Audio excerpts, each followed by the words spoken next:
របៀបធ្វើនំគមស្រាតឬក៏យើងហៅមួយទៀតថានំបាញ់អុិចដែលខ្ញុំធ្វើក្នុងថ្ងៃនេះគឺខ្ញុំធ្វើស្នូលសណ្តែកបាយតែនំរបស់យើងនឹងមានសភាពទន់ស្វិតនិងផ្អែមឆ្ងាញ់ចាអញ្ចឹងដើម្បីចង់ដឹងអំពីរបៀបធ្វើនិងគ្រឿងផ្សំយើងមានអ្វីខ្លះយើងចូលរួមទស្សនាវីដេអូទាំងអស់គ្នាចាជាដំបូងឡើយសម្រាប់ស្នូលនំយើងនេះដែរបងប្អូនអាចធ្វើជាស្នូលសណ្តែកបាយដូចខ្ញុំឬក៏បងប្អូនអាចធ្វើស្នូលមួយទៀតគឺស្នូលដូង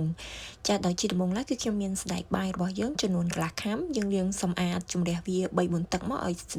សណ្តែករបស់យើងបានស្អាតហើយគឺខ្ញុំដាក់សណ្តែករបស់យើងនឹងដាក់ត្រាំជាមួយទឹកក្តៅដែលយើងដាំពុះភ្លាមហ្នឹងរយៈពេលពី20ទៅ30នាទី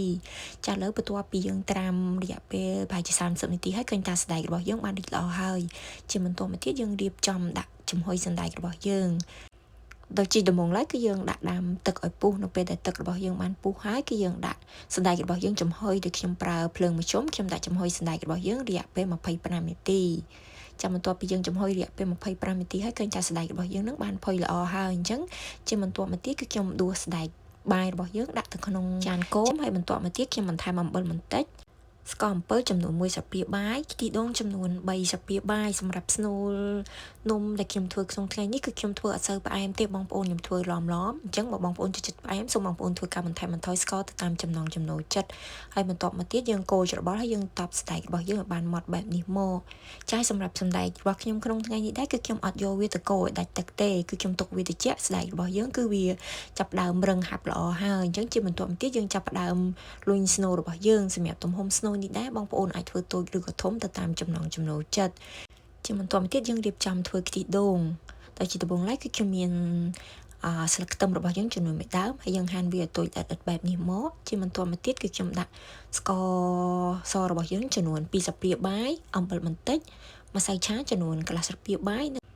និងខ្ទិះដូងចំណុះ300មីលីលីត្រហើយយើងកូរច្របល់ឲ្យម្សៅនិងស្កររបស់យើងបានរលាយចូលគ្នាល្អហើយយើងយកខ្ទិះដូងរបស់យើងទៅរំងាស់យើងរំងាស់ខ្ទិះដូងរបស់យើងរហូតដល់ខ្ទិះដូងរបស់យើងមានសភាពរាងខាប់តិចបែបនេះគឺយើងធ្វើការបិទភ្លើងហើយបន្ទាប់មកយើងចាក់ស្លឹកខ្ទឹមចូលយើងកូរច្របល់វាបន្តិចជាបន្តមកទៀតយើងចាប់ផ្ដើមលាយម្សៅដែលខ្ញុំដាក់ម្សៅអង្ករត្នោតរបស់យើងចំនួន150ក្រាមស្មើនឹង1ខាំកន្លះហ្នឹងហើយបន្ទាប់មកទៀតគឺខ្ញុំបន្ថែមទឹកចំណុះ140មីលីលីត្រសម្រាប់ទឹកនេះដែរសូមបងប្អូនធ្វើការបន្ថែមបន្ថយទៅតាមប្រភេទម្សៅអង្ករដំណើបដែលបងប្អូនប្រើយើងដាក់វាម្ដងបន្តិចម្ដងមកដើម្បីកុំឲ្យម្សៅរបស់យើងនឹងវាទន់ពេកចានៅក្នុងវីដេអូនេះគឺខ្ញុំអត់បានថតនៅពេលដែលខ្ញុំបន្ថែមស្ករទេគឺខ្ញុំដាក់ស្ករសបន្ថែមចំនួន3ស្លាបព្រាបាយបន្ថែមទៀតហើយសម្រាប់រសជាតិសាច់ម្សៅនេះដែរបងប្អូនអាចដាក់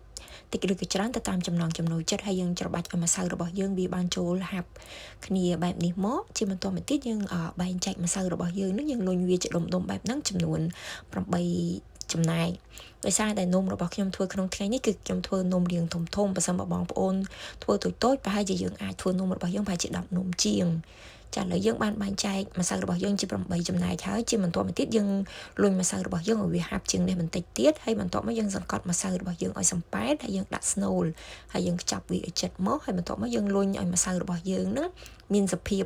ហាប់ម៉ត់ល្អបែបនេះបងប្អូនយើងធ្វើការលុញបែបហ្នឹងមករហូតដល់យើង